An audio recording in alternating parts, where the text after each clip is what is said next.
కర్మణ్యేవాధికారస్తే మా ఫలేసు కదాచన. ఈ మధ్య ప్రతి సినిమాలో హీరో ఎలివేషన్ కోసం వాడుతున్న భగవద్గీత శ్లోకం. దీని అర్థం పనిచేయడమే నీ కర్తవ్యం, ఫలితం దైవాధీనం. ఈ సారాంశాన్ని నిజ జీవితంలో మనసా వాచ నమ్మి ఆచరించిన సగటు పౌరుడు గురించి ఈ రోజు మనం తెలుసుకుందాం. ఎవరి అబ్బాయి అని గోడ మీద పోస్టర్ పడినప్పటి నుండి ప్రధాని మంత్రి చేత ఇది పవనం కాదు తుఫాన్ అని పొగుడించుకునే వరకు చిరంజీవి తమ్ముడుగా ప్రేక్షకులకు పరిచయమైన కష్టాన్ని నమ్ముకున్నాడు. రోడ్డు వేసింది చిరంజీవే కానీ ఆ రోడ్డు మీద చెమట్లు చెందించి నిజాయితీతో నడిచి కల్ట్ ఫాలోయింగ్ సంపాదించింది మాత్రం ఆ సిగ్గరి ఇంట్రావర్ట్ యొక్క స్వయం కృషి మాత్రమే. అతని ఫోటో ఎప్పుడు పేజ్ 3లో రాలేదు. ఇంటర్వ్యూ అంటే సిగ్గుపడతాడు, నేను ఇంటర్ ఫెయిల్ అంటూ గట్టిగా నవ్వేస్తాడు. హీరో అంటే చమ్కీల బట్టలు వేసుకోక్కర్లొద్దు, అందరి కుర్రాల్లాగే ఉండొచ్చని చేసి చూపించాడు. కుర్రాళ్ళందరూ తమను తాము ఆ హీరోలో చూసుకునేలా చేసుకున్నాడు. అతడే పవన్ కళ్యాణ్. తొలి ప్రేమ, తమ్ముడు, బద్రి, ఖుషి, జానీ ఈ సినిమాలకు డైరెక్టర్లు ఎవరైనా, నిర్మాతలు ఎవరైనా అది పవన్ కళ్యాణ్ సినిమాలు. ఎందుకంటే వాటికి కర్త, కర్మ,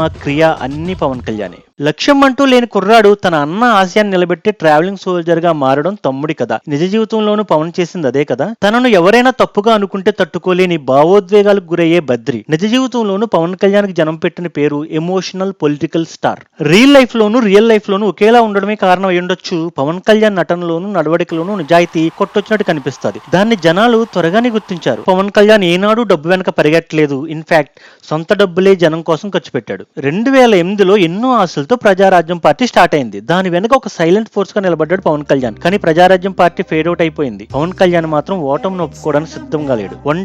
ఒక్కడిగా జనసేన పార్టీ స్థాపించాడు. ప్రజారాజ్యం పార్టీ వల్ల జనసేనను మైనస్లలో మొదలు పెట్టాల్సిన పరిస్థితి, తన బలమైన అభిమానులు ఓట్లు కూడా రాబట్టుకోలేని పరిస్థితి. అయినా పవన్ కళ్యాణ్ ఏమాత్రం వెనకడుగేయలేదు. 2014లో ఆయుధం పట్టను, బండి మాత్రమే తోలి పెడతా అన్నాడు. కొందరు నమ్మారు, కొందరు నవ్వారు. ఎవరేమనుకున్నా గెలిచింది మాత్రం కృష్ణుడు తోడుగా ఉన్న పాండవులు. ఎలాంటి ప్రయోజనాలు ఆశించకుండా ముందుకొచ్చి సహకరించినటువంటి మిత్రులు పవన్ కళ్యాణ్ గారికి మనస్ఫూర్తిగా అభినందనలు. గెలిచిన తర్వాత స్పెషల్ స్టేటస్ ఇవ్వాలి అన్నాడు. నా మాట నమ్మి మీకు ఓటేశారు, హామీలు తీర్చాల్సిందే అన్నాడు. అందుకంటే మీకు మేము అండగా పలికింది.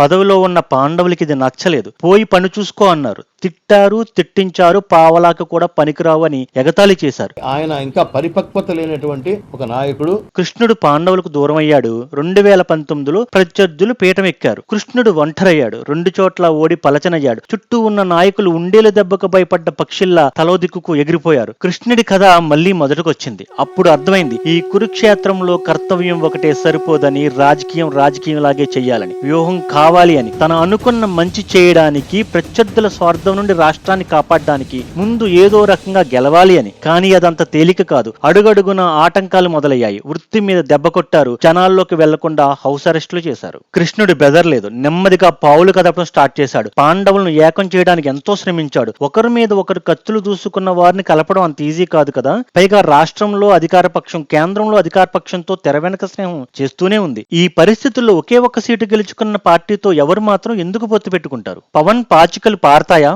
సొంత వర్గాల్లోనూ ప్రత్యర్థి వర్గాల్లోనూ ఒకటే చర్చ. కానీ అసాధ్యాన్ని సుసాధ్యం చేశాడు పవన్ కళ్యాణ్. పాండవులను మళ్లీ ఏకం చేశాడు. యుద్ధం కోరుకున్న వాళ్ళకి కావాల్సినంత యుద్ధం ఇస్తా అని గర్జించాడు. అధికార పక్షం చేతులు అడుగడుగున ఆటంకాలు ఎదురవుతున్నా, సీట్ల సర్దుబాట్లు సొంత కూటమి చేతులు నలుగుపోతున్నా రాక్షస సంహారం జరగాలి అన్నాడు. త్యాగానికి సిద్ధమయ్యాడు. 21 సీట్లతో సరిపెట్టుకున్నాడు. గీతాసారాన్ని అర్థం చేసుకున్న పవన్ కళ్యాణ్ పని చేసుకుంటూ పోయాడు. మీరే చూశారుగా ఆ దేవుడు ఎలాంటి ఫలితాన్ని ఇచ్చాడు. 21 సీట్లకు 21 సీట్ల గెలుపు. అంతేనా? కూటమి మీద కేంద్రం ఆధారపడేలాంటి ఫలితం. 2009 నుండి 2024 వరకు పడ్డ కష్టాలు, అవమానాలు, తిట్లు అన్నీ మరిచిపోయేలాంటి ఫలితం. నేరుగా ప్రధాని చేత ఏ పవన్ నహి ఆంధీ హై అని పొగుడించుకునేలాంటి ఫలితం. పవన్ నహి ఆంధీ హై. 15 ఏళ్ల పొలిటికల్ జర్నీలో మొట్టమొదటి గెలుపు. Adversity reveals the true character అంటారు. ప్రతికూల పరిస్థితులు ఒక మనిషి యొక్క నిజ స్వభావాన్ని బయటపెడతాయి అని దాని అర్థం.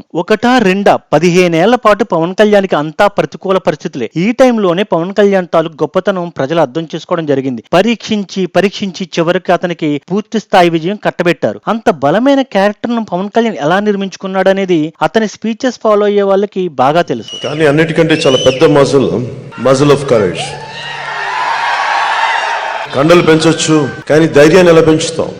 రోజు పిరిగితనాన్ని కాంకర్ చేసుకుంటూ వెళ్తేనే ధైర్యాన్ని సాధించగలం. ధైర్యం అంటే భయం లేకపోవడం కాదు, భయాన్ని ఎదుర్కోవటం ధైర్యం అంటే. పాలిటిక్స్ గొప్ప తెలివితేటలు అవసరం లేదు. You need lot of courage, you need lot of commitment, you need strong will. ఈ దోపిడీని అరికట్టాలి. It is all about conditioning your brain, conditioning your heart. చాలా బలంగా ఉండాలి. నేనేం చేశాను, ఒక 10 years దశాబ్దం I condition myself. Biological changes వచ్చేస్తాయి. ఎంత బయలాజికల్ చేంజెస్ వస్తాయి, యద్భావం తద్భవతి, as a man think so I say. నువ్వు ఎలా ఆలోచిస్తావు అలా తయారవుతావు.